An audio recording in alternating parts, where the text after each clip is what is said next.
Ser podcast. Este viernes vuelve Sastre a la biblioteca de Don Asensio en Hoy por Hoy. Y a él le gustan las versiones originales. Oye, hoy Sastre hace la biblioteca, ¿no? Sí. Os cuento una cosa, pero que no salga de aquí. ¡Cuenta! Que ya sabes que yo soy una tumba. Una tumba, dices. Será porque estamos en una biblioteca, pero vamos, yo te veo más como un libro abierto. No me toques las narices, Iñaki. Venga, va, chicos, dejad que cuente Pepe. ¿Puedo? Sí, venga. dale. Bueno, pues hace un par de semanas fui a darle a Sastre el libro de Paul Guas, Reliquia, que es el invitado de hoy. Y va y me dice: ¿este libro no está escrito originalmente en catalán? Y yo, sí, ¿por? Y él: pues pídemelo en catalán. Ya que lo hablo, prefiero leerlo en su idioma original. Perdona, como yo no me entero de nada, pero Sastre no es valenciano. A ver, Pascual, el catalán y el valenciano no son el mismo. ¡Calla! No sigas por ahí, línea roja. Ah, pues yo creía que sí que era el mismo. ¡Calla!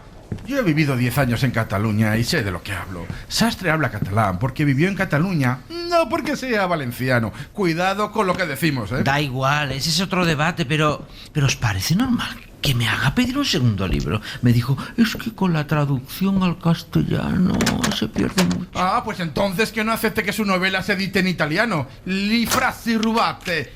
Bueno, es que Sastre no es italiano porque no quiere. También habla italiano. No, Pascual, que su novela Las frases robadas se ha traducido al italiano. Pues yo creía que parlaba el italiano. Calla, lo que hace falta es que nos ofrezcan a Roberto Saviano, le toca hacer la entrevista a Sastre y me pida la versión italiana. De todas formas hay que respetar que quiera leer en catalán a Paul Guas.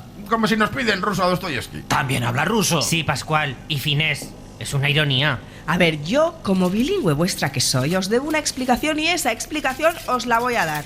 Si se puede, siempre en versión original. ¡Ojo! Y lo dice la traductora del programa. Y luego que si la inteligencia artificial quita trabajo. La verdad es que todo esto es más sencillo. A Sastre hay que cuidarlo. ¿Está enfermo? No, joder. Y os lo digo solo una vez. Sastre es el mirlo blanco. También conoce el lenguaje de los pájaros. ¡Calla! Y escuchad. Si a la señora un día le da por jubilarse y queremos seguir haciendo la biblioteca, como si Sastre nos pide los 10 mandamientos en hebreo, joder. Pero ojo, le cae muy bien Don Asensio, ¿eh? Don Asensio no soporta sus chistes. Maldonado y él le llaman, atención a esto, el arévalo de los libros. Ahí lo dejo. En la cadena Ser, Hoy por Hoy, con José Luis Sastre. L'amore mi fa molto, molto ridere.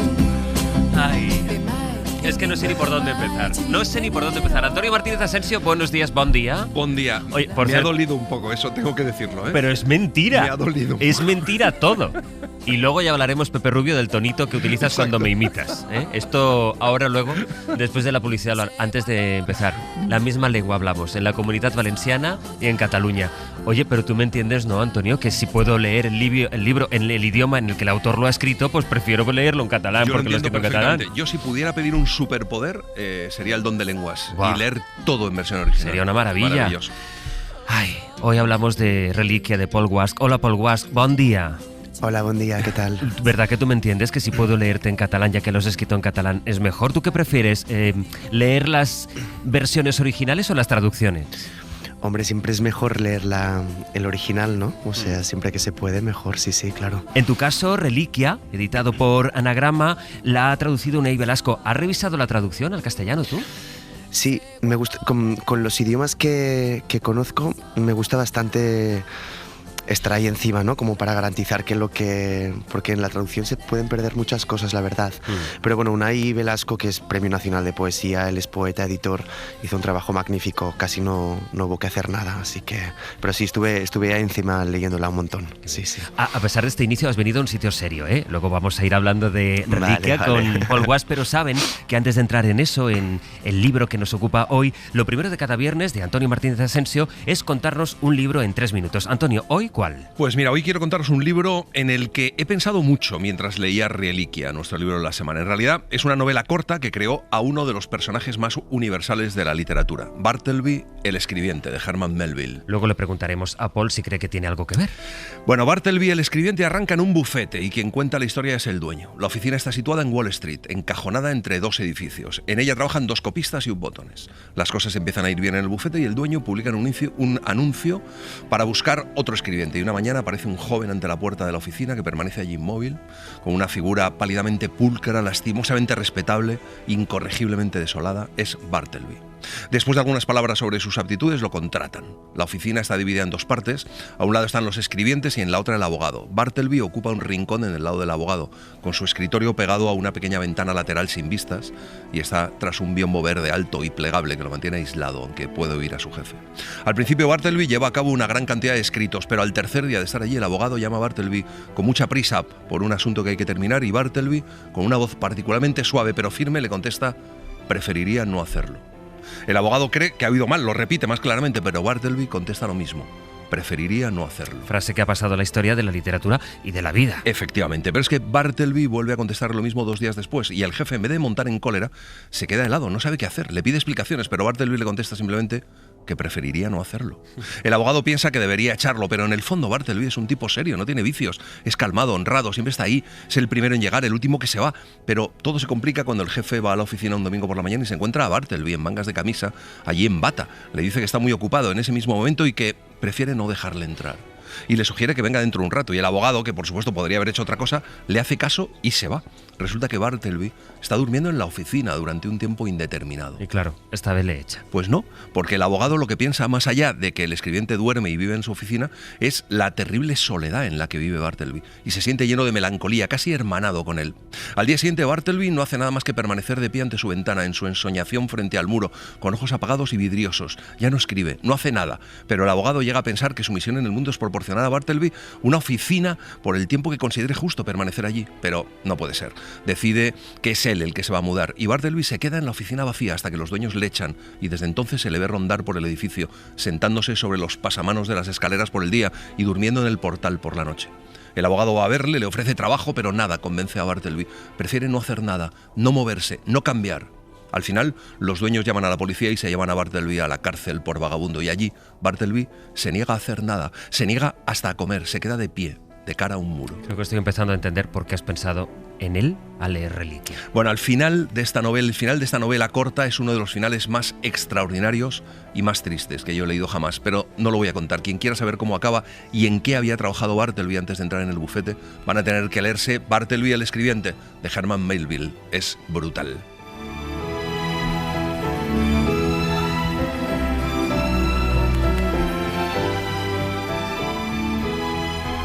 10:15 de la mañana, 9:15 en Canarias. Ahora seguimos con la biblioteca, pero tenemos, Sampe, noticia en Australia. Y es que se ha rehecho Alcaraz en este quinto set para superar al alemán Zverev por 7-5 en este quinto set. 2 partes de un partido épico que se ha marchado a las 5 horas 27 minutos. Ganó Alcaraz 6-4 y 7-6 los 2 primeros sets. Aparecieron los problemas físicos para el murciano, que perdió por un doble 7-6 el tercero y el cuarto set. Y conseguir, como digo, este 7-5 definitivo en el quinto es, por tanto, la primera final del Abierto de Australia para Carlos Alcaraz en su carrera. Lo decimos muchas veces, pero esta vez desde luego lo es. El partido ha empezado poco después de las 4:30 de la madrugada. Ha sido un partido épico.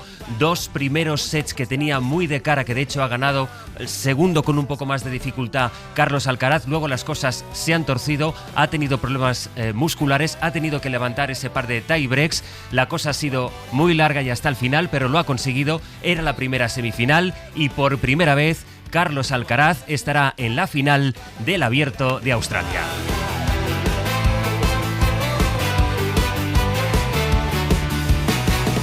Hoy por Hoy Magazine. Ser podcast. Habría agradecido una nota, doblada en 4, con erratas y palabras robadas. En una hoja reciclada de otro día, en un pedazo cualquiera de papel, en una servilleta vieja, sobre una carta abierta, da igual. Una nota antes de hacerlo. A menudo pienso en qué habrías escrito. Te quiero. Cuida de tu madre, de tus hermanos. Olvida este momento. Intenta olvidar que ya lo sabías, que cuando has salido de casa a buscarme, cuando habéis ido a por el coche y os habéis parado en la gasolinera, ya sabías que tenía la sangre congelada, la puerta abierta. Es enero. Afuera. Tengo las manos gastadas de este frío y ahora el cuerpo helado, los pies helados, sin zapatos. Intenta olvidarme. Una nota entre las manos, encima de la silla, donde fuera. Una nota y solo una frase escrita. Hijo, intenta olvidarme.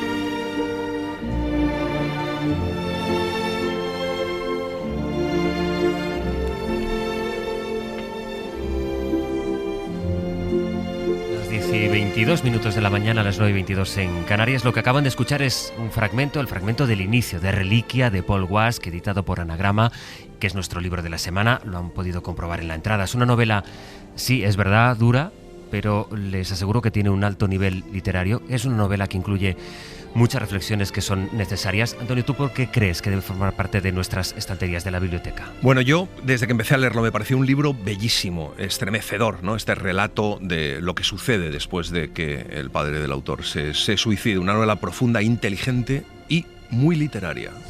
Escuchamos de fondo, mientras sonaba el fragmento, lo seguimos escuchando, la música del intermezzo de la caballería rusticana, esos violines que son la banda sonora explícita de la novela, que va apareciendo recurrentemente además. Formaba parte de la banda sonora del padre de Paul, suena en su funeral, se convierte casi en una obsesión para los personajes y para los lectores. Y esta es por la primera pregunta que te quiero hacer, si esta novela, el porqué de la novela, si es una necesidad personal, si escribir del suicidio de tu padre de alguna forma era fijar en un libro su memoria o ir sacando aquellas cosas que te iban por dentro. Pues a ver, la verdad es que, claro, yo empecé a escribir este libro 10 años después de los hechos, digamos. Yo tenía 15 años cuando mi padre falleció y la empecé a escribir a los 25, entonces cuando me pongo a escribir este libro no surge de una necesidad personal, digamos, o biográfica, ¿no? Sino que yo creo que surge más como de un proceso de escritura, ¿no? Yo había escrito antes dos libros que de alguna forma exploraban cuestiones como la familia, como la pérdida, como el duelo también, libros de ficción, y de repente como aparece esta escritura casi como, no sé, como una suerte de continuación de lo que había estado haciendo, donde algunos temas que se habían protegido, digo yo, ¿no? Detrás de la ficción, de repente aparecen como de forma desprotegida, ¿no? Pero me gusta pensar que es un libro que el motor del libro es la creación, ¿no? No el ejercicio personal del autor, que soy yo.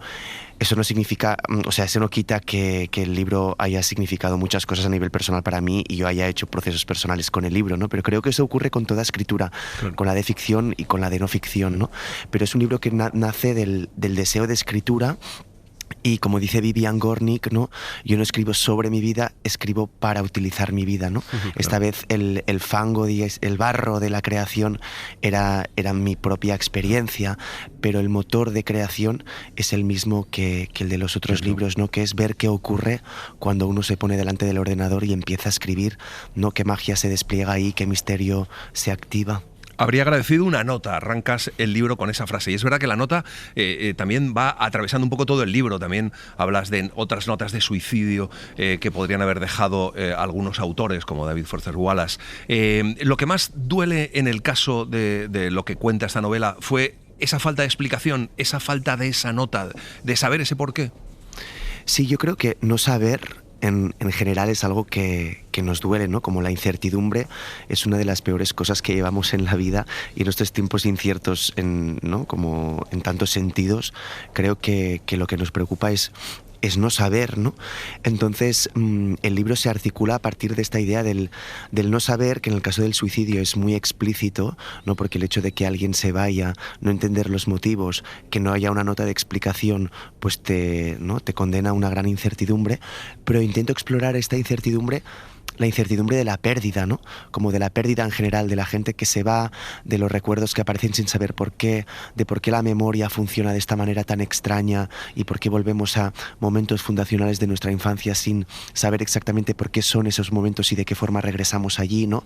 Entonces sí que parte de la incertidumbre de la muerte por suicidio, pero al final el libro se despliega como una pregunta sobre la incertidumbre en general, ¿no? La del amor, la del duelo, la del abandono, la del desvanecimiento de ciertas presencias. Tú vas relatando y detallando cómo se produce este suicidio y la sensación que provoca en ti a lo largo de los años, y lo vas intercalando con estos suicidios de otros creadores.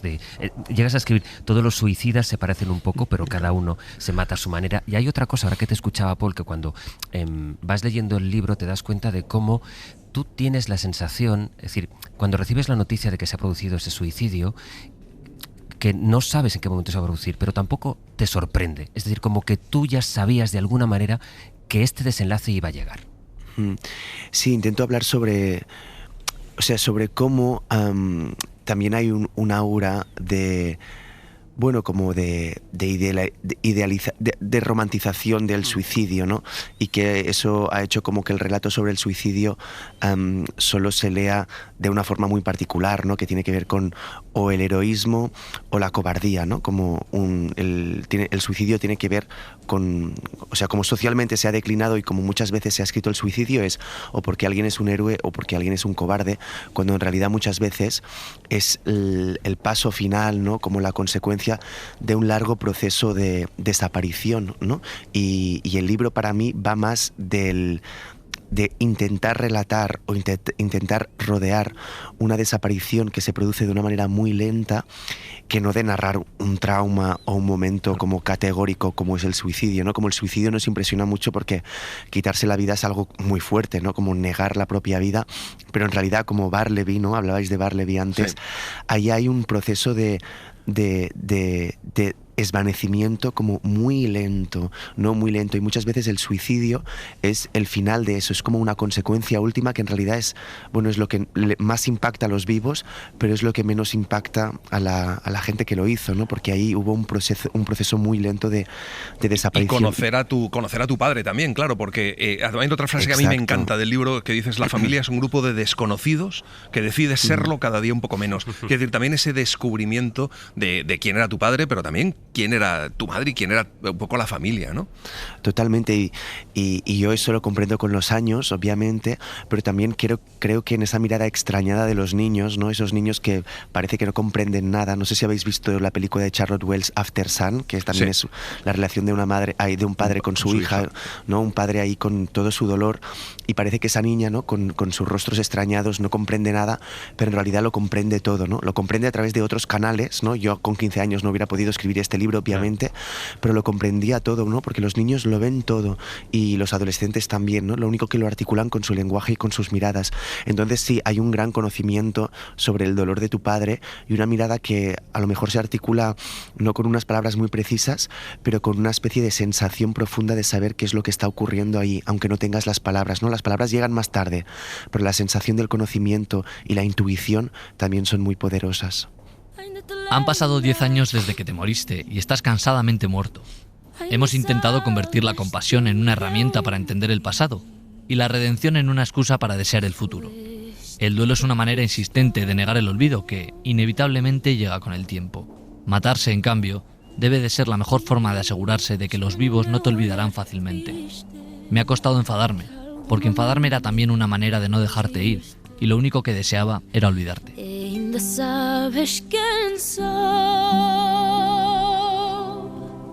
¿Tú has estado, Paul, mucho tiempo enfadado con tu padre?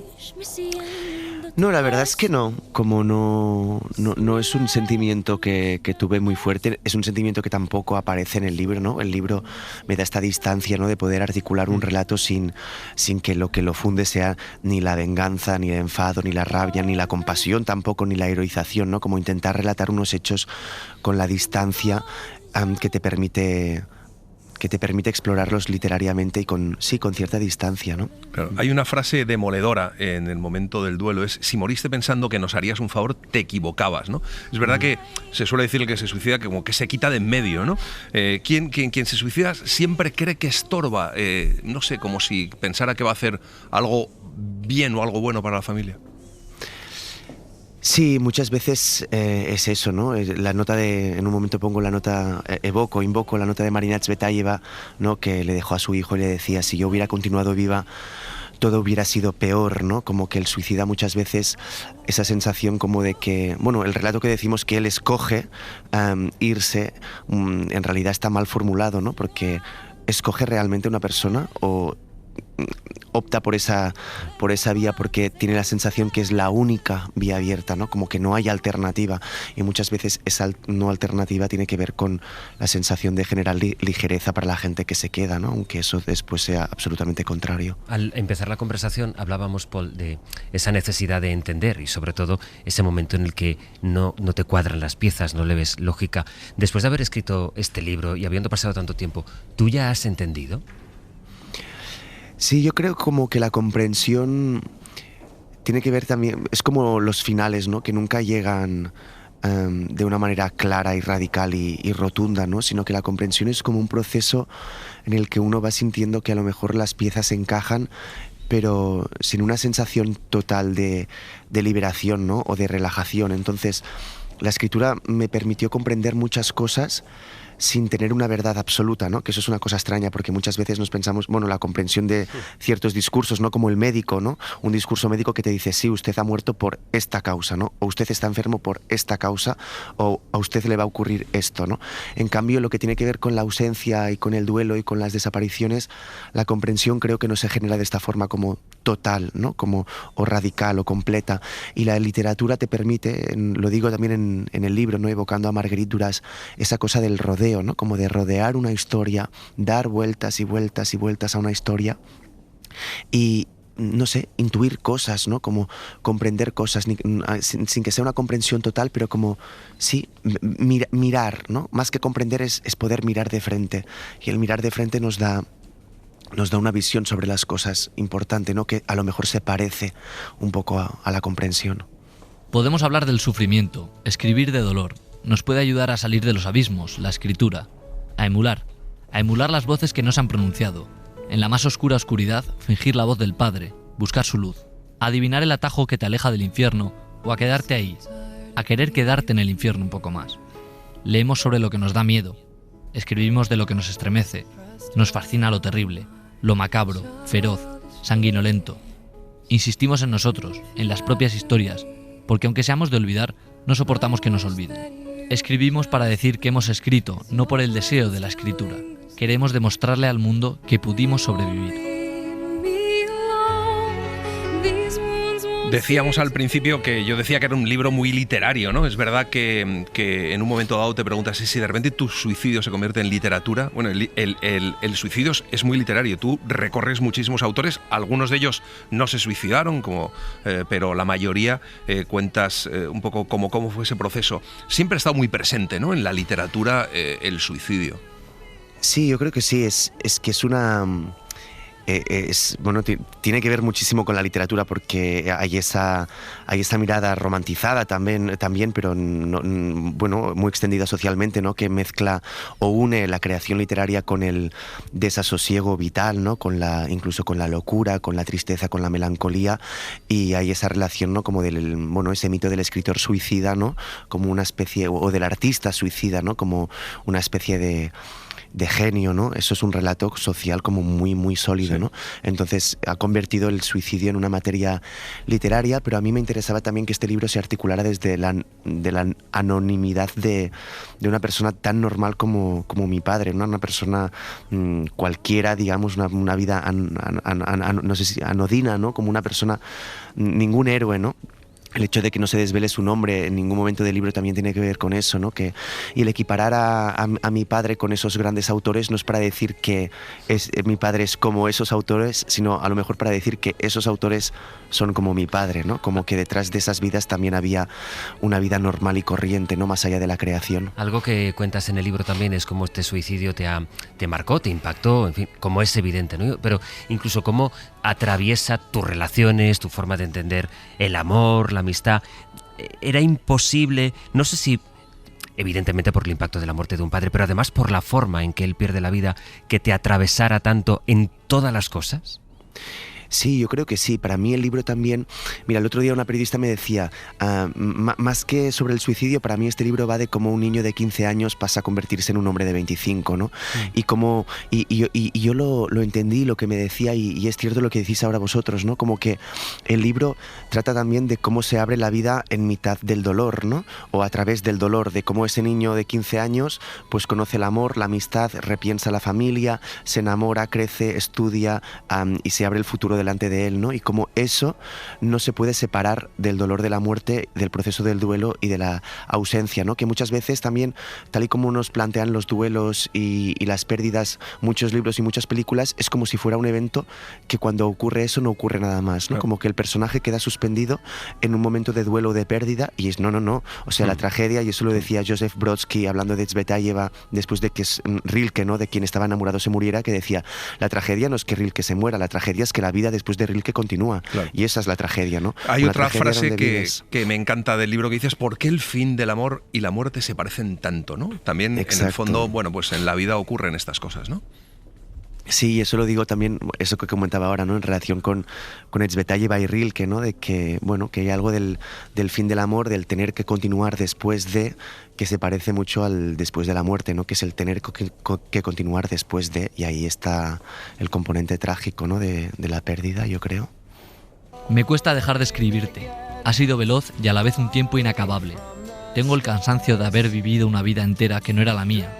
Hay un dolor, como la llama de una vela que está a punto de apagarse y no se apaga, que se mantiene intacto al fondo de un lugar. El lugar soy yo, el dolor eres tú. As my memory rests, but never forgets what I lost. Wake me up when September ends. Hoy por Hoy Magazine. Ser podcast. Sigo cruzando ríos. Hablaba de un estudio científico que me sentenciaba muy pronto, de una profesora de Columbia que insiste en el componente hereditario de ese querer matarse, y me gustaría contradecirla. Me gustaría decirle que no tiene razón, que el enfermo es el mundo y no el suicida, y que el suicida es aquel que se atreve a renunciar a la mediocridad que le rodea. Pero no puedo. Sé demasiado bien a qué se refiere. Primero descubrí que había heredado la sonrisa fugaz, un gesto descuidado, tu sombra. Después creí que heredaría el método infalible de morir. Más adelante, descubrí que habiendo visto la muerte tan de cerca, se me habían despertado unas ganas terribles de vivir. Yo te llevo dentro, esa es la raíz. Y por más que crezca, vas a estar aquí. Aunque yo me oculte tras la montaña, yo encuentro un campo lleno de caña. No habrá manera, mi rayo de luna, que tú te vayas. El libro de la semana en la biblioteca de Antonio Martínez Asensio es Reliquia de Paul Guasch, editada por Anagrama.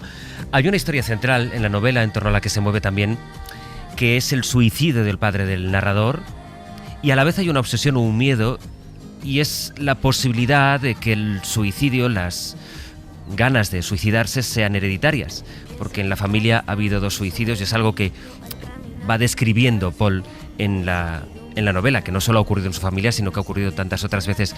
No sé de qué manera escribirlo, Paul, te ha podido enfrentar y te ha permitido incluso conjurar esto que no sé si es un miedo que tú mismo has podido ir recabando con otros casos semejantes a los que se vivieron en tu familia.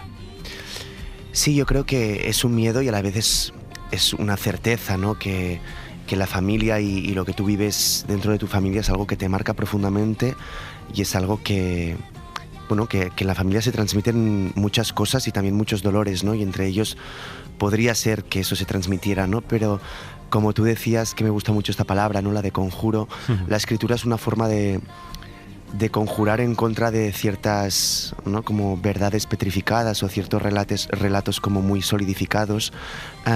Y para mí la escritura de este libro también fue una forma de conjurar qué herencia quería yo, ¿no? O con qué herencia me quería quedar, y también como abrir un espacio, no sé si de esperanza, pero como de ensanchar esta idea de la herencia, ¿no? Como que se dice que la familia no se escoge y que la herencia tampoco, y a mí me gusta pensar que sí, que la familia se escoge un poco y que la herencia también, ¿no? Como que podemos articular un poco el legado de nuestra familia y nuestros padres y podemos decidir con qué nos quedamos y con qué no, ¿no? Y eso se puede elaborar y la escritura es una forma de hacerlo. Paul, ¿por qué se titula Reliquia?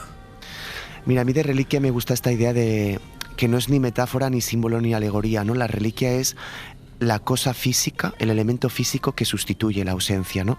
Un trozo de ropa, no sé, algo que alguien tocó, ¿no? Como la reliquia religiosa, digamos, tiene que ver con eso, ¿no? Y la reliquia me gusta esta idea de que hay algo que sustituye la ausencia de la persona que se va, y me gustaba también la idea que el libro, de alguna forma, podía convertirse en la reliquia de esa ausencia, ¿no? Como el libro ahora sustituye la ausencia. Hablamos de Reliquia de Paul Guasch, pero a cambio de este ratito de conversación, Paul, la única cosa que pedimos a quienes os acompañan en la biblioteca de los viernes hasta ahora es que nos traigan un libro. Enseguida vamos a escuchar también las recomendaciones de los oyentes, pero tú, ¿cuál vas a donar? ¿Qué libro nos vas a regalar? Pues mira, a mí un libro fundamental para mí es Cerca del corazón salvaje de Clarice Lispector. Y es ese el libro que... ¿Os lo argumento un poco o no? Sí, claro. Vale. No, bueno, a mí Lispector es una autora que me encanta, aparece muchísimo en Reliquia, de hecho también es una autora que para mí su escritura es profundamente misteriosa, es algo como único, ¿no? Como una escritura única, no he leído nada igual. Toda su obra es una forma de explorar la idea del misterio y el poder de la escritura y de la literatura, ¿no? Y de buscar otras formas de decir las cosas. Y yo, para mí, Cerca del corazón salvaje, que es el libro que ella escribió con 23 años, ¿no? Su ópera prima fascinante con 23 años, para mí es la apertura del mundo de Clarice Lispector, que me ha cambiado la vida y la forma de leer y escribir. Pues mira, ha pasado una cosa que hasta ahora no había pasado, y es que el autor al que invitamos nos regala un libro de, en este caso, Clarice Lispector, Cerca del corazón salvaje, y este domingo, en un libro una hora, también nos contarás un libro de Clarice Lispector. Y yo, cuando decidí hacer ese libro, que es el último libro que escribió en vida Clarice Lispector, La hora de la estrella, todavía no me había leído Reliquia, y claro, también hablas de él en Reliquia, porque en La hora de la estrella habla mucho de la muerte, sin saber que le faltaba muy, muy poco para morir a Clarice Lispector. Así que este domingo lo contamos en un libro una hora. Es verdad, yo y lo hemos comentado mucho con, pues por ejemplo, con Pepe Rubio, el empleado de la biblioteca. Hola Pepe, buenos días. Buenas. Esta semana que yo pensaba, es un tema duro, es un libro duro, pero de verdad que les invito a aproximarse al libro, a leer el libro, porque pues sí, cuesta, y hay veces que tienes que respirar y cogerle un poco de... Está muy bien escrito y contiene reflexiones que van...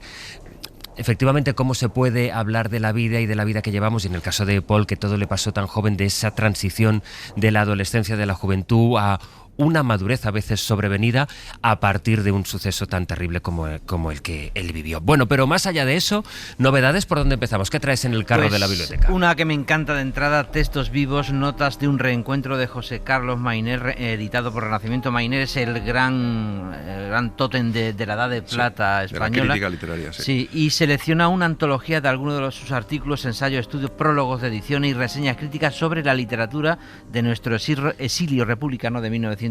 Aparecen pues Manuel Azaña, Masao, Francisco Ayala, Buñuel, bueno, todos. Bueno, no hay que olvidar que nuestra literatura del exilio es una literatura condenada al silencio y al olvido por la censura franquista, pero sin la cual nunca estará completa la historia de la literatura española del siglo XX. Y este libro está editado por la Biblioteca del Exilio, que es una maravilla de biblioteca que ha puesto en marcha la editorial Renacimiento, y ya solo meterte en la página web y revisar todos los títulos de esta Biblioteca del Exilio es una cosa que te reconcilia un poco con la vida. Es interesantísimo, y yo de todos, pues he elegido este de José Carlos Mayner, que a mí me apasiona, pero bueno, porque también recoge muchísima de su obra crítica. Lo tienen en el Renacimiento, Textos vivos, notas de un reencuentro de Mayner. ¿Y la segunda? La segunda es novedad de título y novedad de autor, porque es su primera novela, Noche Blanca, de Úrsula Honeck. En Lumen, en un pueblo del sur de Polonia, las noches blancas iluminan la vida de sus habitantes, enfrentados cada día a la pobreza, la soledad y la brutalidad,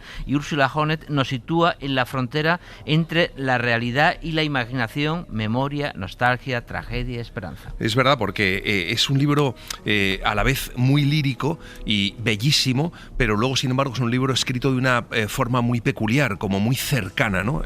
Úrsula Honeck escribe maravillosamente, y algo tendrá que ver también los traductores, pero dicen que Úrsula Honeck es la estrella emergente de la literatura polaca. Es su primera novela, ha ganado el premio Konrad y el Kosielski, y ha sido nominada al Booker, una novela hipnótica que a mí me ha encantado. Espero que te la hayas comprado en polaco, Pepe. En polaco, para claro. poderla leer en su lengua original. Sí, claro. Vale. Yo el polaco lo domino. Yo lo sé, por eso te lo estoy diciendo. Las 10:49, las 9:49 en Canarias, y ahora sus recomendaciones, sus aportaciones. Por ejemplo, desde San Feliu de Llobregat llama Camilo. Camilo, buen día, buenos días. Hola, buen día, buenos días. ¿Cuál es el libro que nos dona, Camilo?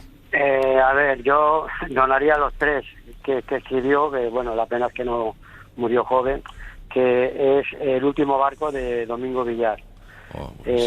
A mí me parece un libro, pues, vamos, igual que los otros dos, igual que Ojos de Agua o La playa de los ahogados, me parecen que son libros muy muy bonitos y bueno, a mí particularmente, yo el libro este que escribió del último barco, bueno, vosotros lo sabéis, tardó 10 años en hacerlo. O sea, La playa de los ahogados fue en el 2009 y El último barco en el 2019. Y yo recuerdo que tenía tantas ganas de leer la nueva novela también de Domingo Villar, porque estuvo anunciada muchos años atrás, que yo cada vez, porque yo soy de Vigo y cada año vamos de vacaciones allí, y recuerdo de ir allí a la Casa del Libro, a un restaurante que él va mucho, que no sé si puedo decir el nombre, pero que conoce al dueño. Sí. Y siempre le preguntaba, oye, ¿está por aquí Domingo Villar? ¿Sabes algo del libro? Y bueno, sí, pues mira, casualmente estuvo ayer y de hecho le pregunté, pero bueno, dice que se lo tiene que pensar y tal, pero fueron 10 años de espera, que la verdad es que valió la pena. O sea, qué bien. Pues... y luego es un escritor que, bueno, a mí me transportaba, bueno, como supongo que a muchos gente de allí, de aquella zona, la leía así que transportaba a los lugares donde transcurría la novela. La novela que nos recomienda Camilo desde San Feliu, El último barco de Domingo Villar, que Ciruela. Muchas veces lo hemos comentado, Sí. Maravilloso escritor. Hay que reivindicarle, yo creo, sí, es verdad, porque murió muy joven, pero gran obra. Tuvimos la suerte un día y fuimos a hacer un bolo, todavía de hoy por hoy, en Vigo, y nos acompañó Domingo Villar y fue la noche de antes, la cena de antes del programa fue una velada estupenda. Luis Carlos llama desde Zamora. Hola Luis Carlos, buenos días. Hola, buenos días a los tres, ¿qué tal? ¿Cuál es el libro que nos donas?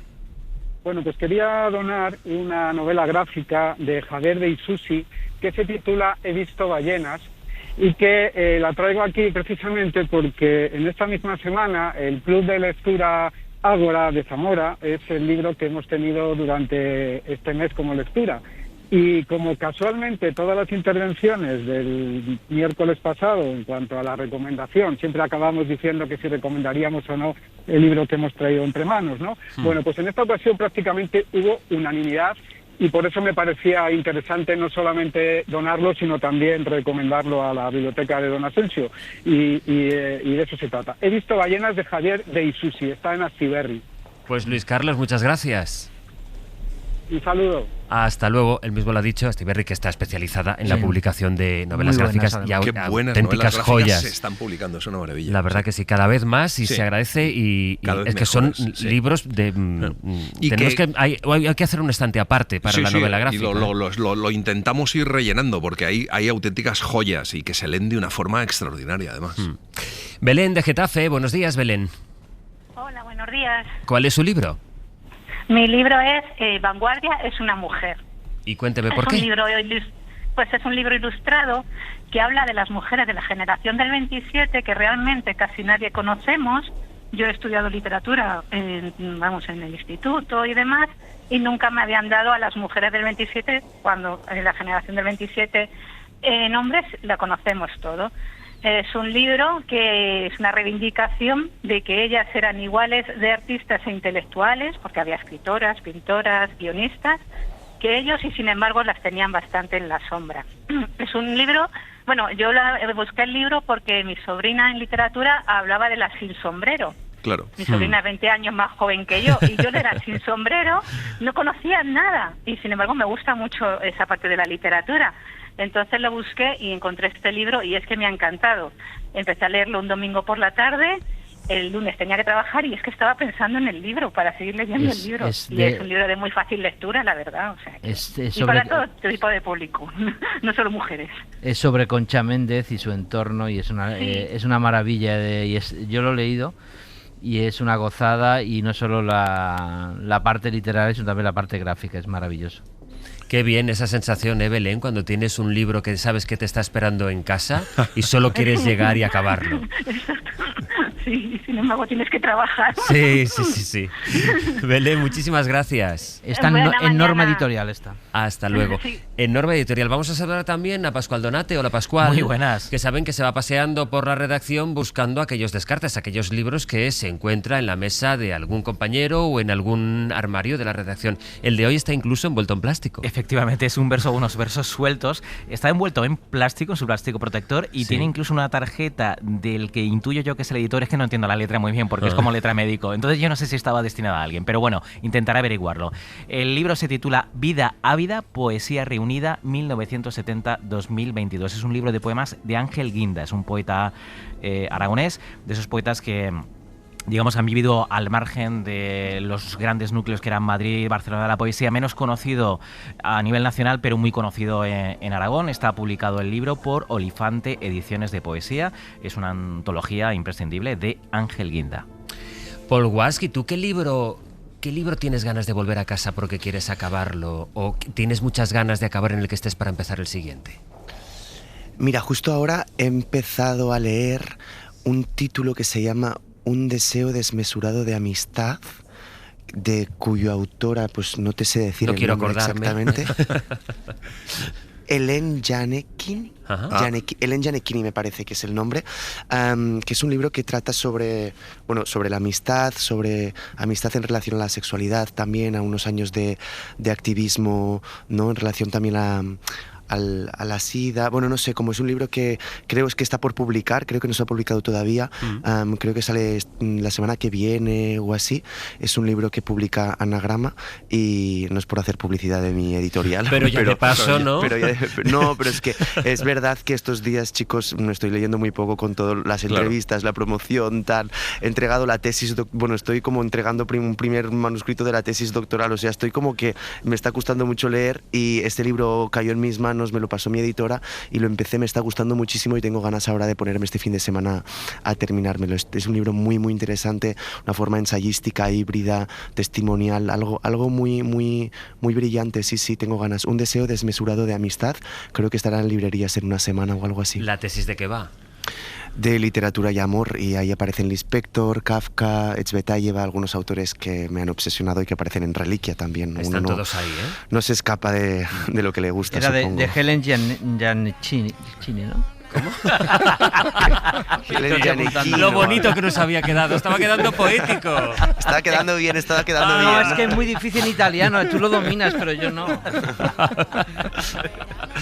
En fin, Paul Wask, ha sido un placer compartir contigo esta mañana. Muchísimas gracias. Mucha suerte con esa promo. Por leer el libro, por la entrevista, por vuestro tiempo. Súper agradecido. Gracias. Reliquia lo tienen en Anagrama de Paul Wask. Hasta la próxima, Paul. Que vagi bé. Hasta la próxima. Chao. Adeu. Que em va fer plorar, vas ensenyar-me que el món es para i ara parat per reflexionar. Estic millor que fa 3 setmanes i sé que ho estaré més demà.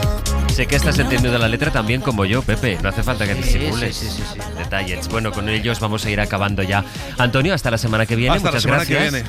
Y os recuerdo, Pepe y Pascual, que a la vuelta, después de las noticias de las 11, donde recordaremos la hazaña de Alcaraz, que se ha metido en la final del Abierto de Australia, Nati Peluso. Me encanta. Nati Peluso, aquí, en Hoy por Hoy. En un poquito más de 2 minutos darán las noticias, las 11, y entonces las noticias de las 11.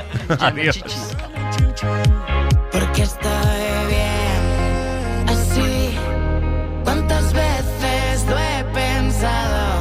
Tanto odiar Madrid y ahora vienes de su mano. Hoy por Hoy Magazine. Ser podcast.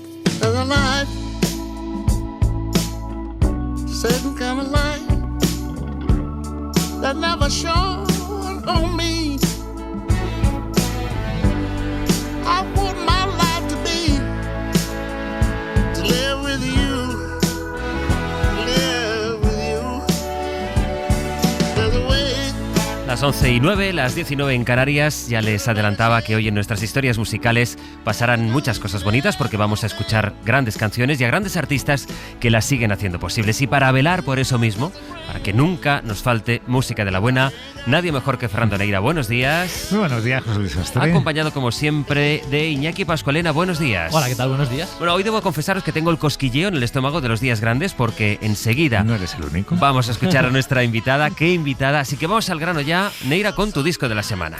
Esto que escuchamos, To Love Somebody, la balada fabulosa de los hermanos Gibb, de los Bee Gees, la compusieron en el 67 por encargo de Otis Redding. ¿Qué sucedió? Otis Redding muere en accidente de aviación y entonces estos hermanos son ellos los que hacen propia la canción. Ha conocido muchas versiones, pero esta es la última. Acaba de ver la luz y es casi un milagro. Su firmante, uno de los cantantes de soul más importantes de todos los tiempos, llevaba desde 2008 Sastre sin publicar disco. Es solamente un EP de 4 canciones, todas ellas versiones, pero señores, es que estamos hablando de un nuevo disco de Al Green. Just a perfect day. I'm glad I spent it with you. Contemos quién es Al Green, Neira, para quien no lo tenga bien localizado. Mira. De Arizona, en abril se nos volvió octogenario, 80 años. Todos los galones, porque para hacer magia con canciones propias o ajenas, escucháis esta versión emocionantísima del Perfect Day de Lou Reed. Es una de las más grandes voces que ha dado el soul, especialmente en los años 70. Quizá las generaciones jóvenes lo tengan menos presente porque lleva tiempo alejado del foco. Desde hace 2 décadas ejerce como sacerdote baptista. Pero para entender lo importante que es, tenemos que irnos hasta el año 72. Uno de los himnos eternos del soul, también inmortal luego en la voz de Tina Turner, Let's Stay Together. El original sonaba así. Ooh, baby, let's stay together, loving you weather, times are good and bad, happy or sad. Al Green llevaba, por tanto, 2 décadas casi sin pisar un estudio de grabación, y aunque su reaparición sea en forma de disco breve, ¿a ti te ha parecido la noticia de la semana? 4 canciones, 16 minutos, oro puro.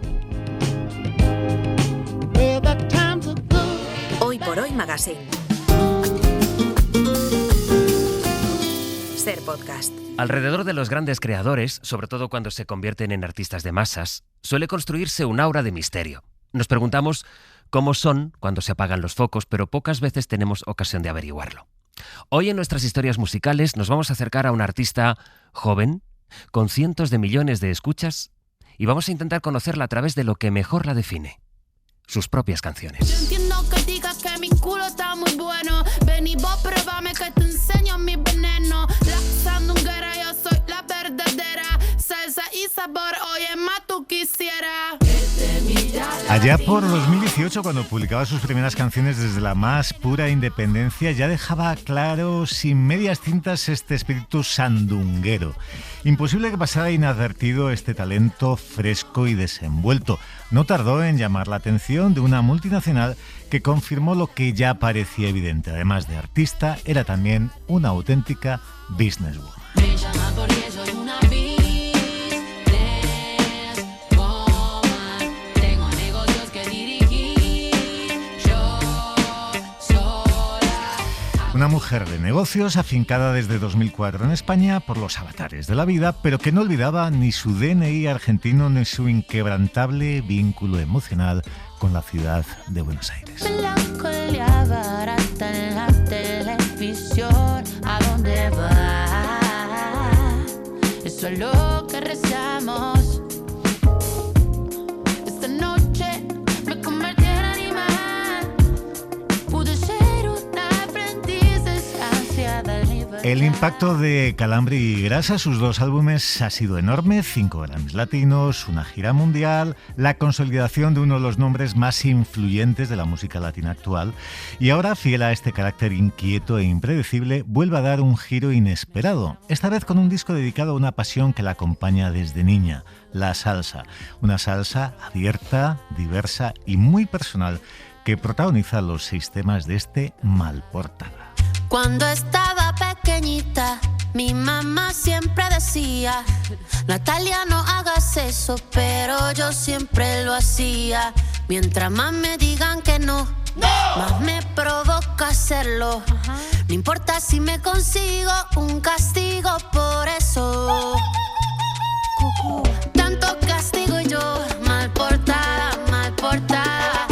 Pero si es contigo no me importa nada. Ay, Nati Peluso, que llevo toda la mañana escuchando a mucha gente preguntándome: pero ¿y no estás nervioso? Y llevo mintiendo toda la mañana, hasta que ha sido el momento, este momento de quitarnos las caretas. Buenos días, ¿cómo estás? Buenos días, muy feliz, gracias por recibirme así. Gracias. ¿Siempre has sido tan mal portada tú? A ver, soy un poquito rebelde, pero con cuidado, con respeto, ¿viste? Decía ahora mi compañero Fernando esto de que mucho del halo de misterio que te rodea se puede desentrañar en tus canciones. ¿Hasta qué punto hay de ti en los discos que sigues haciendo, porque tú ya has contado mucho de ti en la trayectoria que te ha llevado hasta este momento, hasta esta cima, digamos. A partir de ahora, ¿sigues teniendo cosas de ti que contar? Pero por supuesto, imagínate si no tuviera, qué aburrida sería la vida.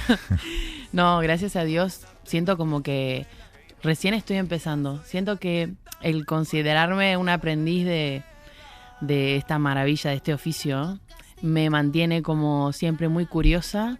Y también siento como que todavía soy muy joven y me quedan muchísimas cosas por descubrir, mucha música que probar, muchas cosas que contar, que compartir de mis descubrimientos como mujer también, como artista, como persona.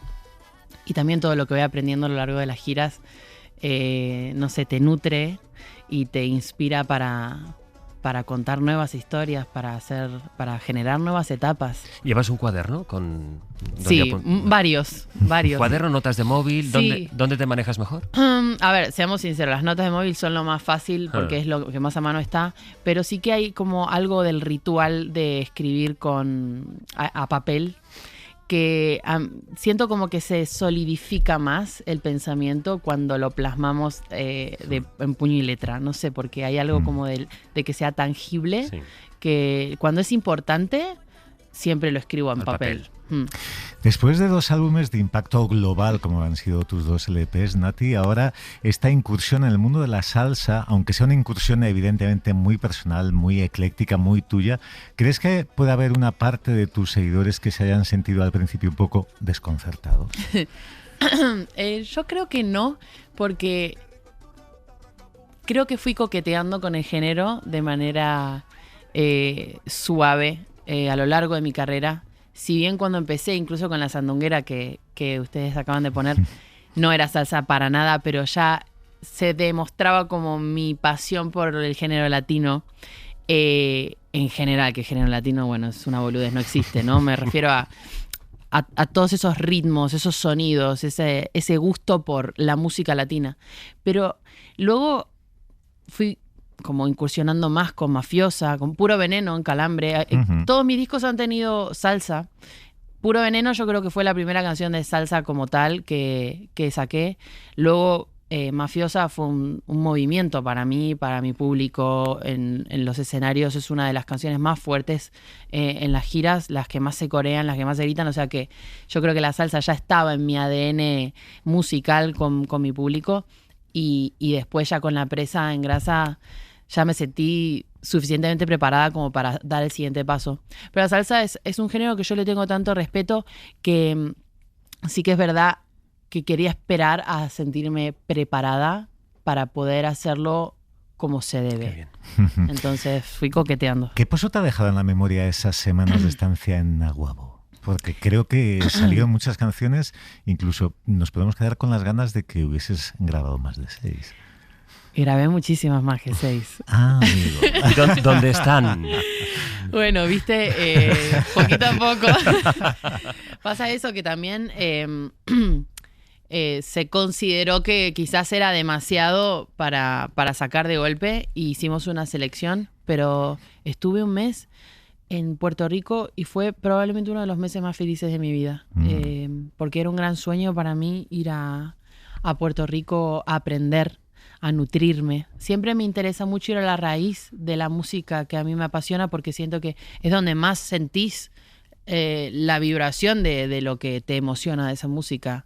Entonces también contar con músicos boricuas y estar en ese ambiente, que en todos lados suena salsa. Vas a la gasolinera, suena salsa. Vas al supermercado, suena salsa. Y son todas las salsas que yo estudié a lo largo de los años y decía, y acá es natural que está en el aire. ¿No? Es muy poético para mí. Así que fue súper inspirador y también fue súper exigente, porque yo cuando me pongo. ¿Y cómo es eso? Hicimos muchísimas canciones. Tú, Nati, que tienes 31 años y antes decías, creo que soy muy joven, en realidad lo eres, objetivamente, pero llevas como varias vidas en una misma vida porque pues ahora te enfrentas, eres una gran estrella de la canción, formas parte con tu arte dentro de una industria que es muy exigente, que os exige, no sé cómo debe ser ese teléfono, cuántas veces debe sonar al día, pero el hecho de hacer tu propio paréntesis y decir, me voy a estudiar, a encontrarme conmigo mismo, a desconectar de esta vida en la que yo he elegido, pero que también me he visto un poco arrastrada. Y ese parón de llegar a un lugar como Puerto Rico, parar, y no sé si encontrarte hasta contigo misma, ¿eso cómo fue? Sí, siempre es un crecimiento espiritual a la vez que profesional, porque este oficio te liga completamente a tu alma todo el tiempo, a revisarte internamente, a qué querés decir, qué querés contar. También al escribir tus canciones, las palabras que usas, los conceptos que tratas, siempre van a estar relacionados a tu vida también. Entonces, es una gran lupa a parar y a concentrarte en tu presente. Hace años que hago esto, que me retiro y hago música. No me gusta tanto hacer música en la vorágine del día a día, porque para mí es un ritual bastante sagrado. Entonces, aunque sea una pausa corta, permito que eso se genere para que la meditación del hacer música esté 100% dedicada a eso y no se vea interrumpida por tengo que ir acá, tengo que ir allá, tengo esta entrevista, me gusta. Hay veces que no se puede, pero me gusta, si se puede, irme afuera, irme a la naturaleza, retirarme y dedicarme 100% a buscar lo que quiero encontrar y no verme como interrumpida con todo esto que te puedes imaginar, que es la vida, bueno, de cualquier persona que trabaja. O sea, hay responsabilidades, horarios, y eso siento que me contamina un poco. Has hablado del respeto que te provocaba la salsa. ¿Tienes la sensación de que al revisitar algunos géneros a tu generación le corresponde, porque sois muchos artistas los que recuperáis géneros que no diría que se habían perdido, pero sí que quizá estaban fuera de los millones de escuchas que, por ejemplo, podían tener tus temas? Al coger un estilo con esta trayectoria, con lo que implica la salsa, y pasarlo por tu tamiz, por tu mirada, ¿sientes que tienes como alguna obligación o que se te vas a observar, que estás exigida respecto a la interpretación, la revisión que tú puedas hacer de géneros como por ejemplo la salsa, entregada y traducida a otras generaciones que van a llegar al género gracias a ti?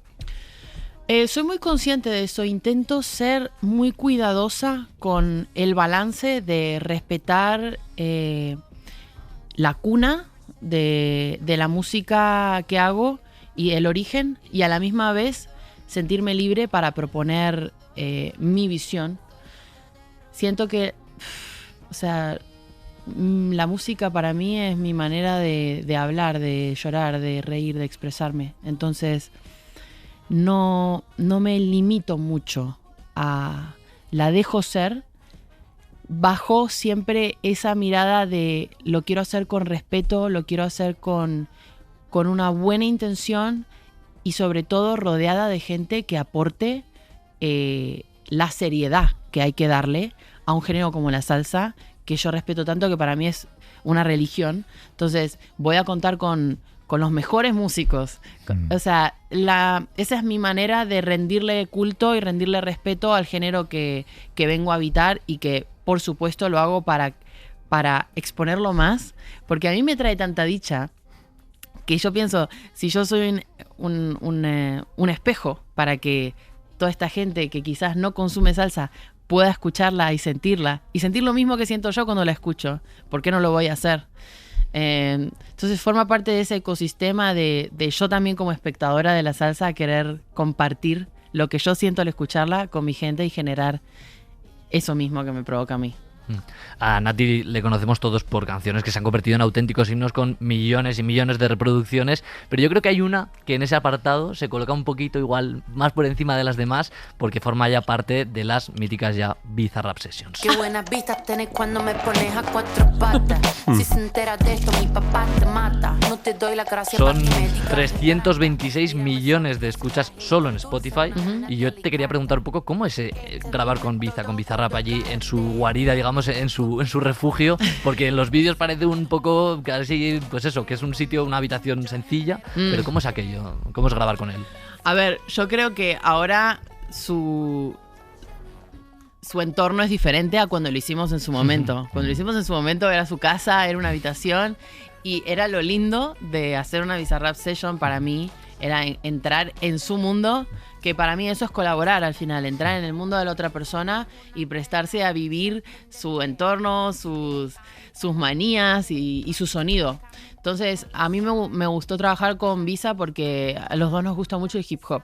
Y me gustaba como que él estaba generando esa perspectiva del productor que trae artistas y genera un sonido, o sea, como podemos pensar en Timbaland, o podemos pensar en Dr. Dre, que generaban la figura del productor como main artist. Entonces me gustaba mucho su propuesta y fue súper fácil, o sea, fui un día, él me estuvo mandando producciones hasta que encontramos un beat que me funcionó, fui a su casa y lo grabamos en un día y para nada pensamos que iba a generar lo que generó después y yo creo que ahí está la magia, de que fue muy naif y muy inocente la intención y en lo que se convirtió. Es un gran ejemplo de que nunca se sabe lo que puede pasar con la música. Tú puedes estar intentando en un laboratorio, esto es lo que funciona, lo que no, probando sonidos y luego no Y tira. no sale Y en esto. cambio, algo que tienes en el móvil o esas canciones perdidas, que no me he olvidado de eso, que están por ahí, que no sé cuándo van a salir, pero que en algún Pero que momento quizás escucharemos. salgan. De pronto veremos un inédito de Nati Peluso y ya sabremos de dónde viene. Es verdad que nos habíamos puesto un poco románticos al empezar la conversación, pero tus letras son bastante explícitas. Sí, Hemos sí. estado hablando de la salsa, de los ritmos, pero en fin, luego esto contrasta con cómo son las letras que han sido así. Es decir, la Nati Peluso de niña ya era así de desprejuiciada, de libre. Entiendo que luego adquiriste esta forma de hablar ya con la Sí, adolescencia y sí, con los sí. años. Tuvimos una infancia normal en ese sentido. Pero lo tuviste claro desde el principio, que el lenguaje tenía que ser ese para conectar con quién querías conectar con la música. Ha sido un descubrimiento. Amo la poesía. Empecé escribiendo poesía en la calle y eso me llevó a rapear. Pero hay algo de lo tabú, de lo prohibido, de lo violento, que siempre me ha atraído, pero siento que también es parte de una poesía. Si mirás mi trayectoria, hay canciones que son absolutamente cuidadas y poéticas y otras que son mucho más irreverentes, sobre todo cuando rapeo me permito como esa faceta. Y siento que forma parte de la magia del lenguaje también, forma parte de nuestro día a día, de lo cotidiano, y darle espacio genera incluso incomodidad, que es parte también del arte, generar... Pero ¿te gusta generar esa incomodidad? ¿Te atrae? ¿El concepto de lo incómodo te parece que ¿Sabes qué? No, que le da sal y pimienta a las cosas? Yo siento que no quiero complacer. Entonces, si yo he sentido que quiero decir esto porque he vibrado con esta palabra, hay veces que hasta a mí me incomoda capaz. Y me gusta es romper con esa barrera e ir más allá y a ver qué pasa y a ver... ya te digo, siempre desde el respeto, ¿no? Y desde el cuidado y desde el amor, pero me gusta la sexualidad también, o sea, siento que forma parte de la belleza de la vida y hay veces que se representa de una manera como si habláramos de una obra plástica, o sea, hay tantas maneras de representar la sexualidad y lo mundano. ¿Por qué no coger cosas de las que hablamos, o quizá hablamos menos, por eso que decías del tabú, y convertirlas, llevarlas al arte, en forma de lo que sea, de música? Y sobre eso, estamos en un mundo que es complicado, es raro, pasan muchas cosas. Es complejo. Sí, no sabemos a dónde vamos, y en cambio estamos todo el día con el teléfono como aislados en nuestra propia burbuja. Y en cambio resulta que la música permite que haya fenómenos como tú, que te permiten que una canción que es tan tuya pase a formar parte de la intimidad de tantísima gente, de millones de personas.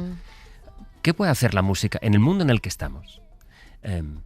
¿Qué crees que tiene que hacer la música? Y sobre todo, ¿qué mensaje puedes tras esto que decías de la incomodidad?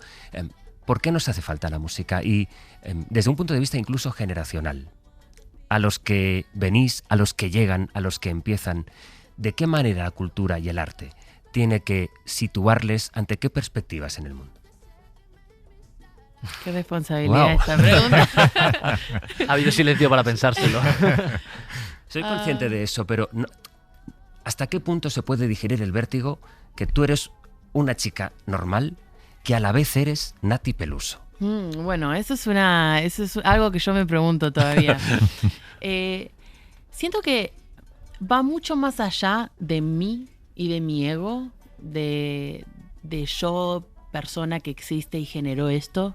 Yo lo veo siempre a través del prisma de la música y de por qué, que yo creo que también has hablado de esto en tu pregunta, qué responsabilidad tiene la música en nuestra sociedad. Nosotros solo somos, bueno, parlantes, espejos y prismas que, bueno, somos canales, ¿no? Y cada cual elige por dónde vivenciar la música, pero la música tiene, para mí, un efecto terapéutico directamente en la sociedad. Y depende, obviamente, de qué elijas escuchar, va a definir mucho tu estado vital, digamos, ¿no? Yo no escucho todos los días lo mismo. Y sabes que siento que como artista yo me considero responsable de siempre intentar brindar lo mejor que yo pueda hacer con mi oficio para colaborar a que esa fuerza de la naturaleza, que es la música, siempre esté nutrida de algo nuevo, porque como artistas de una generación tenemos también no diría la responsabilidad, porque esa palabra tiene demasiado peso, pero esa labor de aportar algo nuevo. Por eso también, que no tiene tanto que ver con lo que me preguntabas, pero viene al tema, el efecto de tener que encajar en un patrón que funcione, que eso pasa mucho en la industria musical. Siento que hay veces que limita a una generación, sobre todo a esta, a que algo rompa y transgreda. Como podemos hablar de Prince, o no son músicos que pensaban en agradar o en conformar o en encajar. Al contrario, siempre pensaron en romper, en incomodar y en hacer lo que a ellos les parecía bien. Y si estaba mal, bueno, que me escuche quien quiera, o sea, ¿qué me importa? Y ese desdén yo creo que es necesario en la música, es necesario defenderlo, apoyarlo y pelearlo, porque en este sistema del que hablabas de consumo y de creación está muy limitada esta libertad. Yo dejaría de buscar encajar o funcionar o generar y pensaría más en romper, en conectar y en transgredir. Una mujer con tu bagaje, con tu experiencia, con este discurso tan lúcido y tan vehemente que te estamos escuchando, has dicho en más de una ocasión que la política no te interesa, que te sientes ignorante en términos políticos. ¿Por qué? ¿Por qué no te llama la atención? La verdad, es algo que todavía me estoy preguntando. Siento que ahora mismo me estoy empezando a interesar más, pero siento que hasta ahora mi manera de atravesar ese parámetro siempre fue lo artístico. O sea, siento que ya con lo que hice, desde el lugar en el que me posicioné siempre, desde la manera en la que hablé, la manera en la que defendí mis opiniones, fui bastante clara con mis opiniones, pero es verdad que nunca he sido explícitamente política porque siento que no vale la pena ocupar los oídos de la gente con mi ignorancia en ese aspecto. Me siento que no estoy preparada. A lo mejor no eres explícita expresando tus opiniones políticas, sí que lo eres, como comentábamos antes, en las letras, pero es verdad que también en este Malportada aparece también esa parte que comentábamos antes, más sensible, más romántica a lo mejor, y a lo mejor que casi suena una salsa al más puro estilo de los años 80. Y cuando todo se me va pa'l carajo, a mí siempre me queda la sonrisa. Quiero que lluevan. ¿Sientes también que de alguna manera en lo personal, en lo emocional, la salsa ha sido importante en tu educación? O sea, ¿recuerdas algún momento como clave de tu infancia que sonase salsa de fondo y que fuera importante para ti? 100%. Recuerdo, no es un disco de salsa concretamente, pero sí de música caribeña. Alma Caribeña se llama, de Gloria Estefan. Y fue un disco que marcó mi infancia totalmente. Me aprendí todos los arreglos. Es un disco que tiene una orquestación muy compleja y a mí me nutrió mucho y me despertó mucha curiosidad para estudiar luego en el futuro lo que sería la Fania y descubrir todo el mundo de la salsa a través de los vinilos, que me apasionó. pero sí que ese disco en concreto me estimuló, digamos, ¿no? Y con vinilos, ¿eh? Y con vinilos. Al final claro. somos unos clásicos. Siempre, ¿Quieres siempre. papel? ¿Y quieres vinilo? Sí, es que... Pero luego, en cambio, todo esto lo tienes que llevar al Palau Sant Jordi y al Movistar Arena, porque Grasa llega este febrero allí. Y luego, claro, todo está... A esto hay que teatralizarlo, esta música que te va por dentro. ¿Cómo se prepara una para escenarios como estos? Ha sido una preparación de un año, de una gira intensísima. Hemos hecho toda Europa, todo Estados Unidos, hemos hecho Latinoamérica. Ha sido impresionante y llegamos aquí. Para mí son fechas muy importantes. No se hacen todos los días. Le debo estas fechas a mi público de España también. Y me preparo entrenando muchísimo, siendo muy consciente, agradeciendo mucho este presente, porque no todos los días se venden estos arenas y me siento muy agradecida con mi público. Entrenando entre vinilos. Entrenando entre vinilos, sí. O con mallas deportivas. Ojalá entre vinilos. Nati Peluso, ha sido un auténtico placer. Muchísimas gracias. Después de la publicidad podrán escuchar a Nati Peluso en directo aquí en Hoy por Hoy, pero de momento ha sido un gusto la conversación, por mucha música más.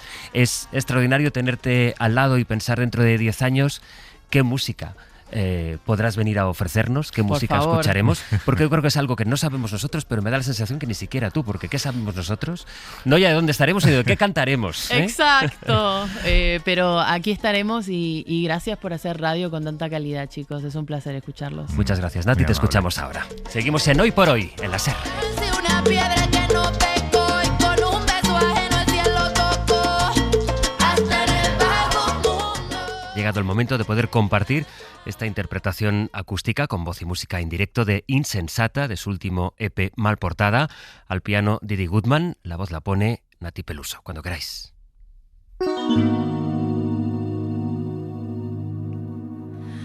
Yo sé cómo controlarme, sé cuándo debo moderarme, pero estar así de lejos de tu cuerpo a mí me mata.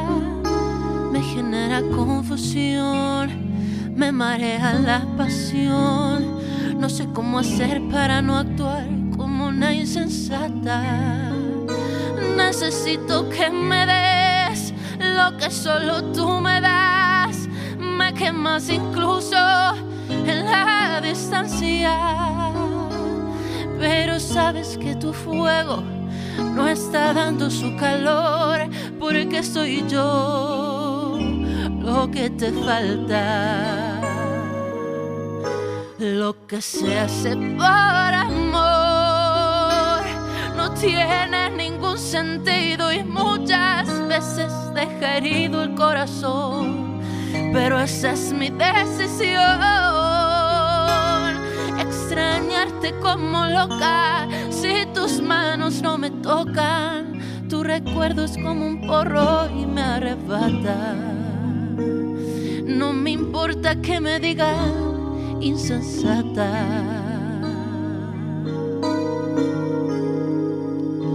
Creo que nadie en el mundo se imaginaría, por estar a tu lado, todo lo que haría. Me dirían exagerada.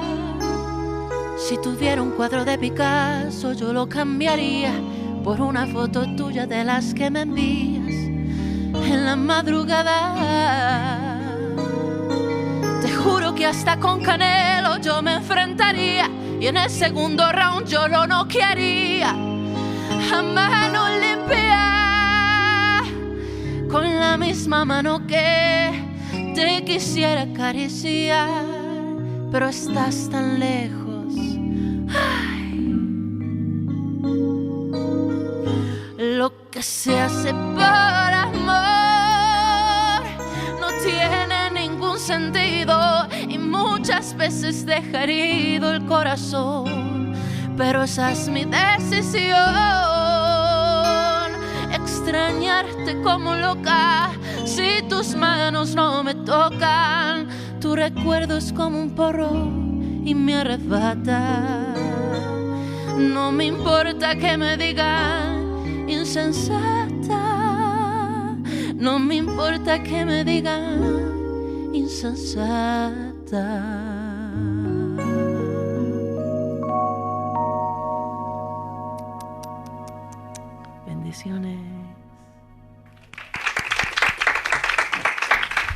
Nati Peluso, 14 de febrero en el Palau Sant Jordi de Barcelona, 17 de febrero en el Movistar Arena de Madrid. Through the winter's ice and cold, down Nicollet Avenue, a city of flame fought fire and ice neath an occupier's boots. King Trump's private army from the DHS, guns belted to their coats, came to Minneapolis to enforce the law, or so their story goes. Against smoke and Pues de una grandísima artista pasamos a un grandísimo artista, una leyenda. Está sonando Bruce Springsteen en las historias musicales, y aunque es un habitual en el programa, hoy hay un motivo más que relevante para escucharlo, del que venimos hablando ya en realidad, Fernando, desde ayer. Ciertamente, Sí, hablamos ya desde ayer porque fue Bruce el que publicó esta canción que estamos escuchando. Hablar de Bruce es siempre hablar de buena música, pero últimamente también es hablar mucho y bien de discurso político. Ayer, como decía, nos sorprendió a todos con la publicación por sorpresa de esta canción, de Streets of Minneapolis, una respuesta muy explícita a los recientes asesinatos cometidos por agentes del ICE, de la milicia anti-inmigración de Trump. Springsteen vuelve a mojarse una vez más para ser ese cronista moral que escribe cuando algo duele y también cuando hay alguien a quien incomodar.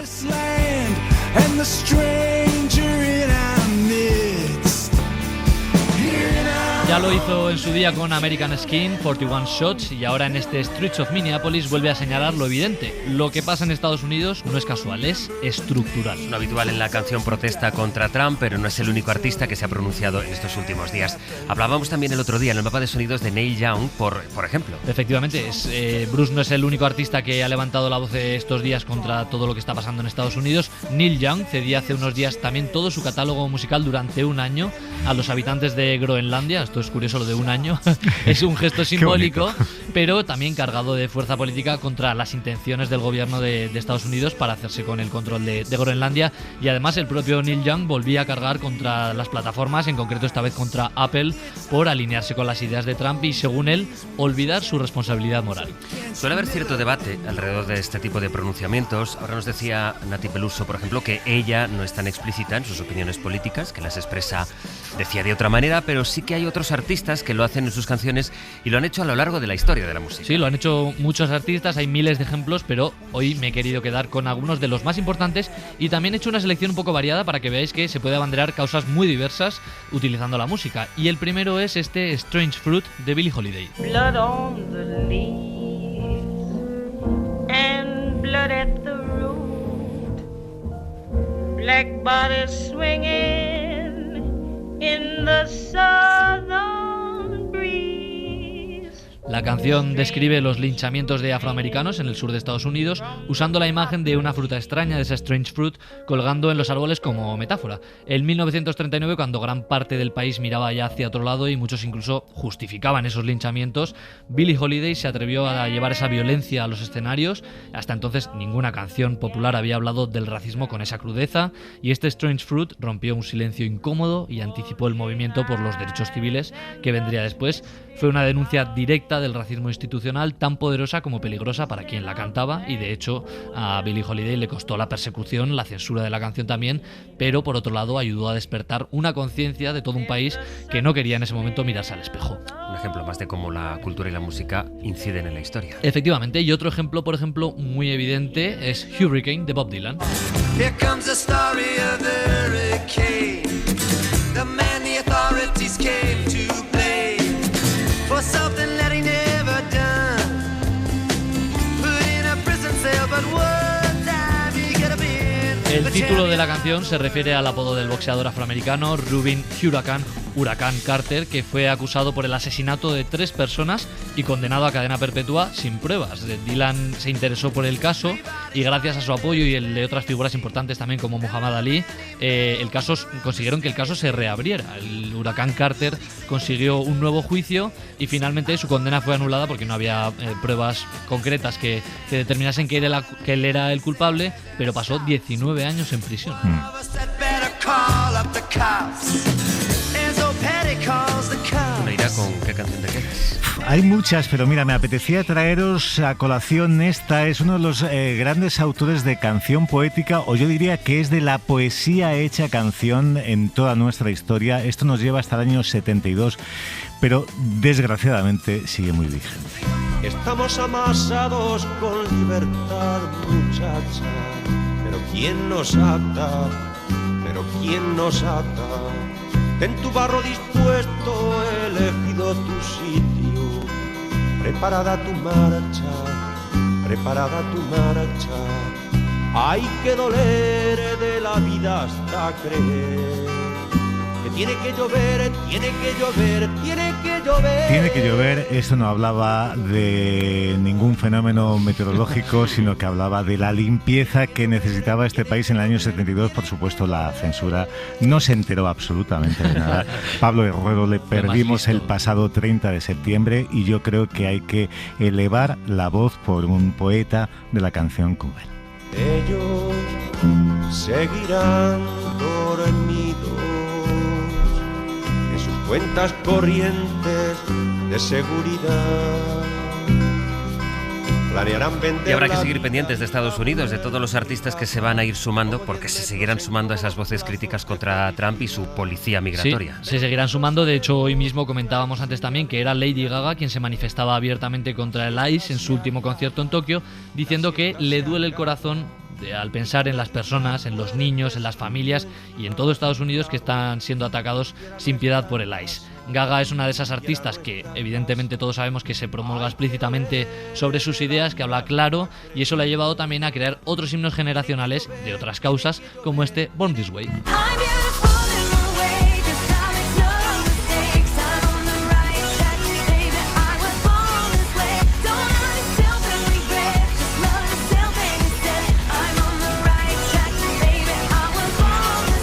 De sobra conocidísimo ya la historia de esta canción, pero bueno, la recordamos, es una canción que fortaleció la visibilidad LGTBIQ+ a escala global y fue utilizada por organizaciones y campañas por la igualdad, y luego se la ha adueñado también evidentemente el colectivo para todas sus reivindicaciones.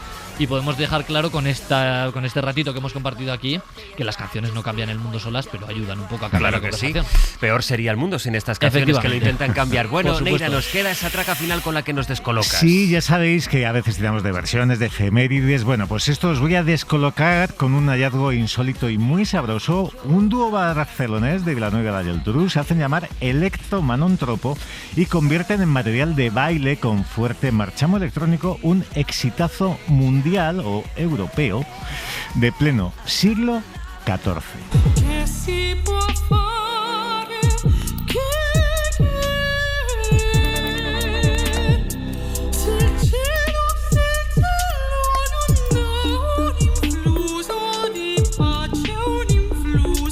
Qué mezcla más rara, ¿no? Sí, ¿verdad? Sí. Oye, en italiano, a ti esto te gusta. A favor siempre, ya lo sabes. Ella es soprano Neus Llorens, el flautista y programador se llama Ignasi Bosch. Juntos, bajo este epígrafe de Electro Manontropo, llevan casi 3 años trabajando con el propósito de ofrecernos, en su propia definición, ellos mismos lo dicen así, chunda chunda medieval Me encanta. Bach pasado de vueltas. Y esta última diablura es un EP que acaba de ver la luz bajo el título Tempus Fungi, que es un juego de palabras entre el latinajo y el amor por los hongos, por la micología. Y aquí aparece este Che si può fare, que es una cantata de la veneciana Barbara Strozzi, una de las primeras mujeres compositoras de la historia, aunque como tantas mujeres pioneras fuese silenciada durante muchos siglos.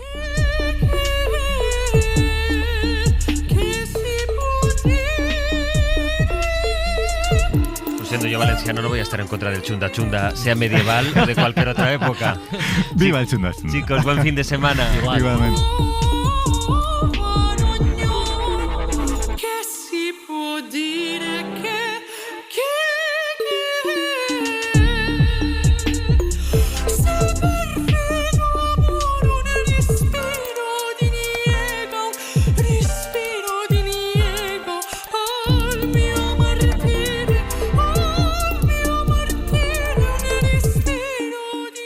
Hoy por Hoy Magazine.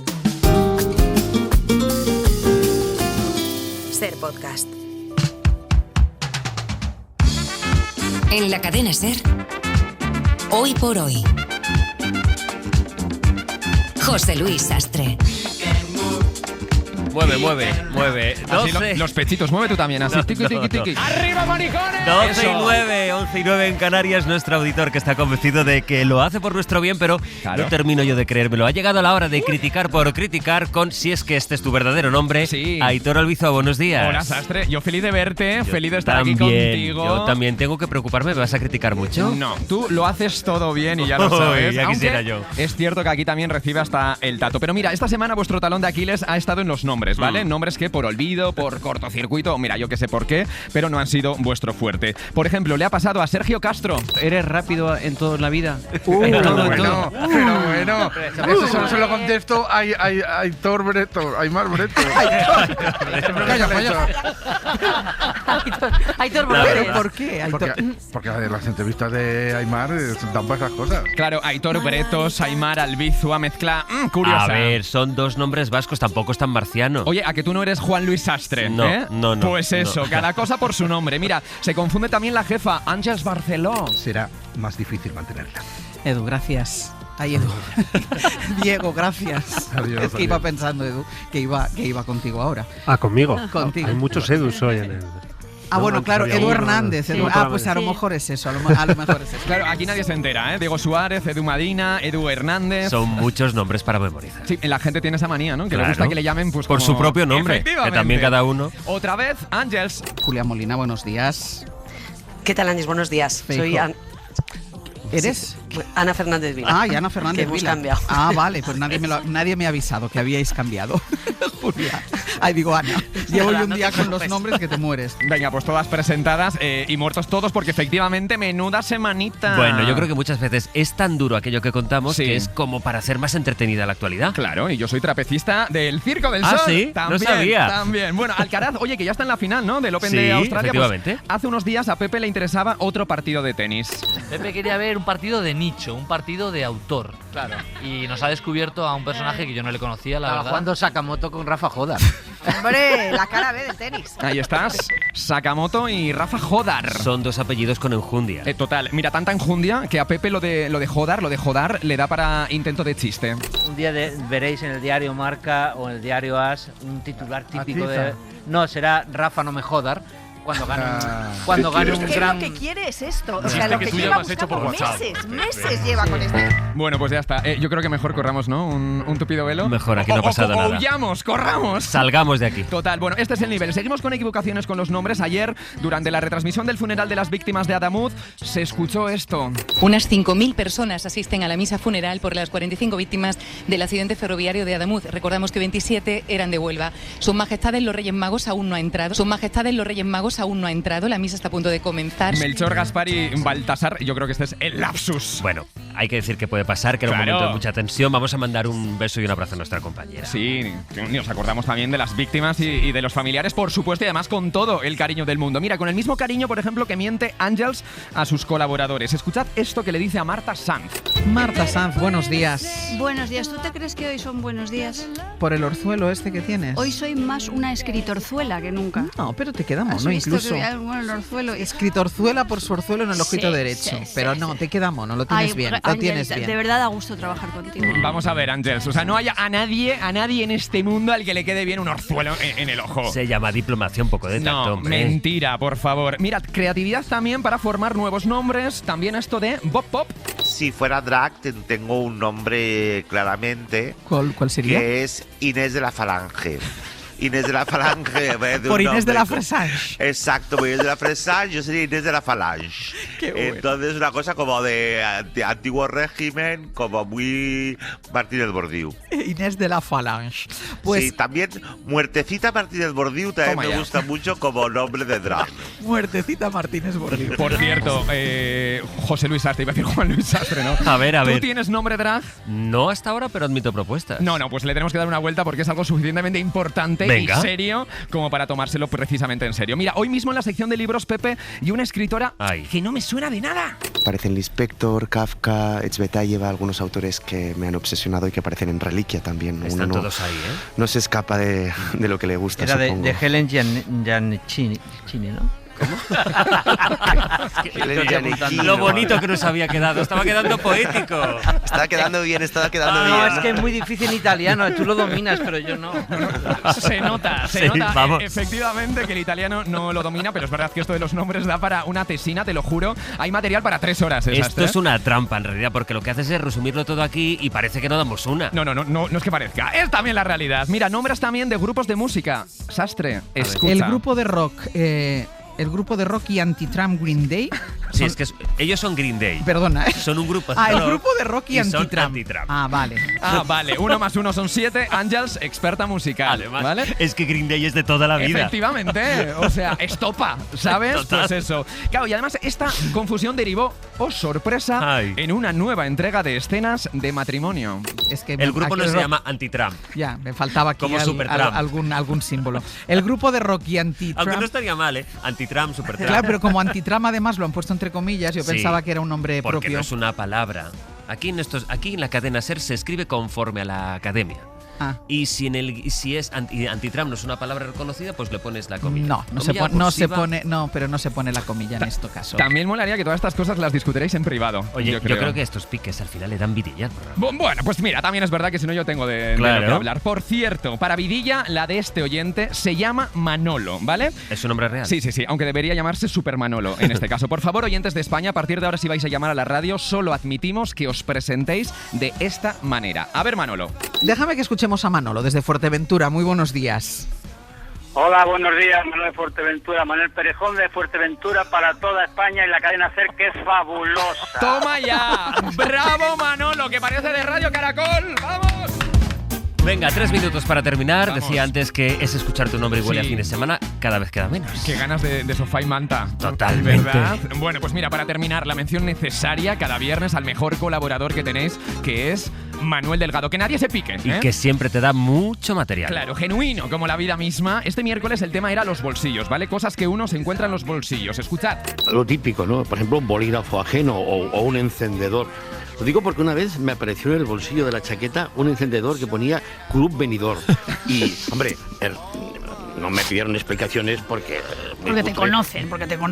Pero a otra persona seguramente le hubiera puesto en un compromiso. Club Benidorm. Club Benidorm. Yo no lo conozco. ¿Has estado tú en el Club Benidorm? Con toda tranquilidad te puedo decir no. Pues así me gusta. Y mira, quiero destacar esta otra anécdota que protagonizó y también tuvo la generosidad de compartir con todos nosotros el propio Manuel. Me invitaron una vez a una recepción en el Parlamento de Cataluña y el caso es que, digamos, acaba, y yo voy a salir y de pronto descubro una bandeja llena de panellets.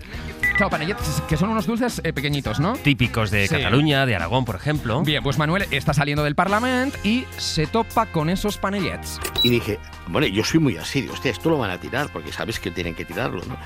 Y de pronto, de una forma un poco, digamos, poco discreta, me dediqué a llenarme los bolsillos de panellets. Claro, visualizad la imagen, ¿eh? Esa institucionalidad y solemnidad del Parlamento de Cataluña y un señor metiéndose ahí los panellets. Yo que sé, tendría hambre y le daba pena que se quedaran ahí los panellets. Pues aquí viene el giro, Sastre, porque a Manuel le pillan, pero la noticia es ¿quién le pilla? Escuchamos. Y te doy mi palabra que ¿sabes quién me pilló? ¿Quién? Hostia, la Marta Ferrusola en persona, ¿no? ¿En serio? Te lo prometo, me dijo, Delgado, faci el favor, usted creo que se fue. Y bueno, de hecho, el bochorno ya... Pero creo que fue mucho peor algo que es lo que me pareció que tenía que hacer, que es devolver los panellets a la bandeja. Ojo, la madre superiora en persona, Marta Ferrusola IA2. Conocida por ser la mujer de Jordi Pujol. Ella misma, en persona, que también te digo, ojalá se hubiese aplicado lo que le dijo a Manuel con ella y con su familia, Eso ¿no? te iba a decir. Panellets, no se puede robar, pero dinero público, comisiones, dinero en el extranjero, genial, fabuloso. Fas el favor, Marta. Entonces, claro, ¿qué hacía? Me iba con los panellets, bueno, nada, ya. O bien hice y lo que hice, que es mucho más patético, que es empezarte a sacar panellets para devolverlos. Bueno, el caso es que nunca me han vuelto a invitar. Te los podías haber comido. Allí mismo. No sabemos por qué, pero no la han invitado. Bueno, pues mira, mejor robar panellets que otras cosas, Sastre. Aitor Albizua, que pases un feliz fin de semana. Disfruta, guapo. Aquí lo dejamos. Saben que si no hay novedad, nos volvemos a encontrar el lunes a partir de las 6 de la mañana. Buen fin de semana. Adiós. Para no perderte ningún episodio, síguenos en la aplicación o la web de la SER, Podium Podcast o tu plataforma de audio favorita.